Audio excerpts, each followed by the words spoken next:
你老人家的那两轮不一开，这三轮来的他才能老稳点。前一阵子有2个孩子都坐上了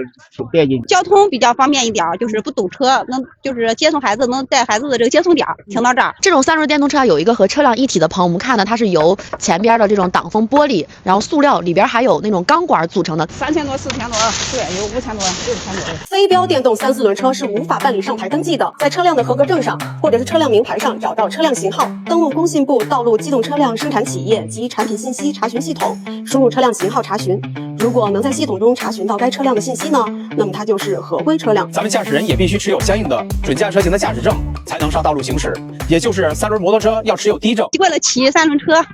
考专门考了一个我们D证。那得考一个，那不考一个，有时候这个你去接个学生啊，他买点菜弄啥也都方便。因为现在就是3轮车或者电动车，然后它就是在路上路行，好多是不看电动车，那有时候还走到快车，所以这不是减少那个交通事故吗？那回考上了啊，那要是光害怕弄不好，还得害怕人家呢。